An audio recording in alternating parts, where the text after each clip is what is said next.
Do you like my YouTube videos? If you do, please leave a comment and actually click on the like button. And if you want, you can hit subscribe. That way you can stay up to date with all my YouTube videos. Hey, and go ahead and click that bell icon to be notified. Thanks. Take care, guys. UVB. No matter how many times I address this, I get asked, when do I have to replace this bulb? I replace it once a year. I replace it every 6 months. I replace it every 7 months. Good question. You need to test the UVB. You should always test the UVB. There's a few ways to test the UVB. There's a real accurate way. There's a super scientific way. There's a common way. And then there's the way that people don't do it. So I guess if we can go over some of these ways. So what do we have right here? Just so all things aside, we have this bulb. It's a, let's come back down here. UVB, T5, high output, Arcadia, 14%. Lots of UVB, okay? Lots of UVB made in Germany, all right? So this is a strong UVB tube. Now, on everybody does this. On here, they're going to show you, hey, here's the Ferguson zones. And they say, oh, you got a bearded dragon. Your Ferguson zone should be between 3 and 4. And then it recommends in this bulb with their reflector, you know, it tells you, hey, you need this type of reflector, blah, blah, blah. And here's your distance. So if you were 2 feet to 20 inches, you'll be in between. And that's the distance it wants this bulb to be from there. And then it shows you how it scales the UVB. Okay, gotcha. Okay, and then, oh, lamp service reminder, you can scare this. They say 1 year before UVB goes bad. Okay, good. So remember, 20 inches. They don't, 20 inches to get to 4. Tape measurer. We're just going to go up to the top. Look at this bulb. Exactly 20 inches the bulb is. Perfect. So we are at the 20 inch with their recommended reflector, and we should be getting 4.6 when the bulb is good. All right, very good. Now, how do we test that UVB? Well, we get a tester. Put our tester out here, measure the UVB. All right, here's the bad. We want to get into the good. No, this is a battery tester. This doesn't measure UVB. It measures how much power is in your battery. Ha ha, great joke, I know. Solar meter. We all know about this. But what about these test cards? I've shown them before. These test cards are, people ask, are these test cards good? Because I don't want to spend $200. I can't spend $200, not yet at least. These are under 10 bucks, 3, 4, 5, 6 bucks, 8 bucks. It tests UVC. If it's got damaging UVC, hey, that's good. It tests UVA, B, C. Wow, all good. Yeah, these test cards are good, except they go bad. Uh-oh. Yep. And they can go bad quicker than other things. So this is a test card that you would just put under the UVB and it will light up. Now, we shouldn't see UVC, but it's not bad to check because this would turn green if there's a UVC wave being emitted. But this card here will light up, say ultraviolet, it'll have purple, and they come, some have a sunflower, blah, blah, blah. This card, we're going to leave it right there. Now, I'll show you this bulb has UVB, and we're supposed to be in the between 3.2 and 4.6, okay? So we're going to be closer than the 20 inches because that was measured to the floor.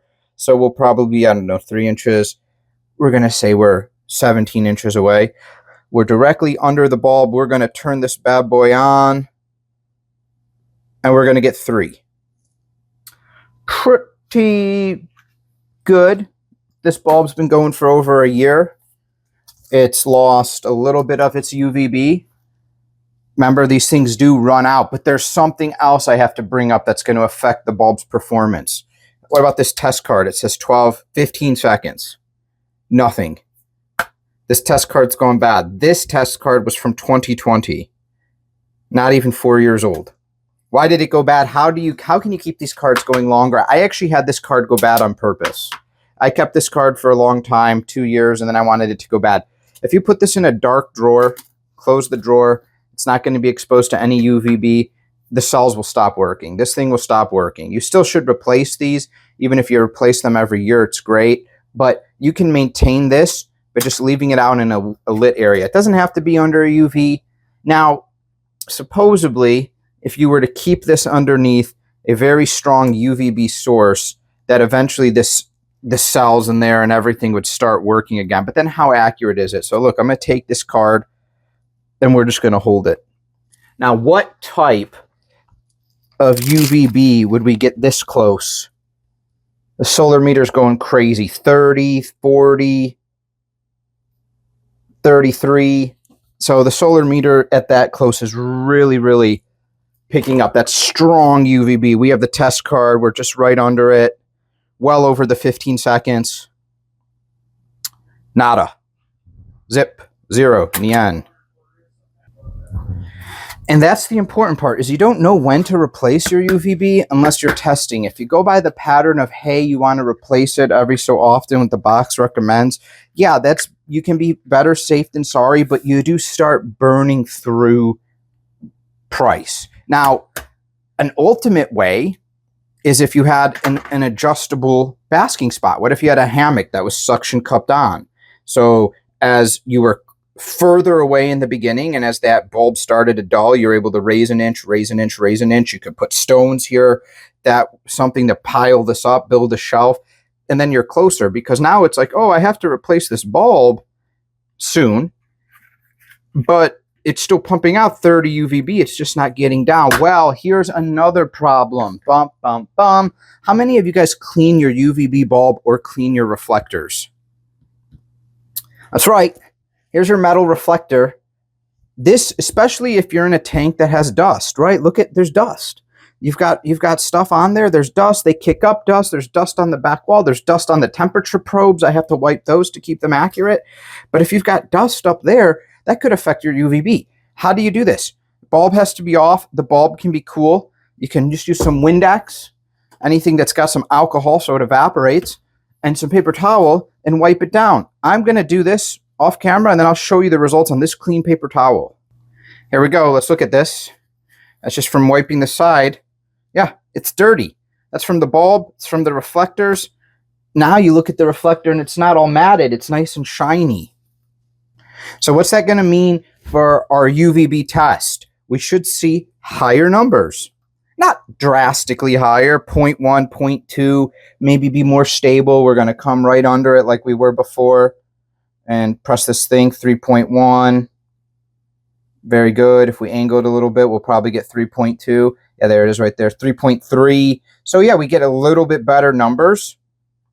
A little bit higher. But if I clean my bulb and reflector constantly, once a month. What I don't clean is the top of the reflector. Let's see if I take you out of my little tripod here and we go in here, Magic School Bus level. You'll see dust. Look at the dust on this. So why wouldn't that be in there or be on the bulb? That's going to lower. So again, a lot of people replace UVBs too early. The reflector is super shiny now.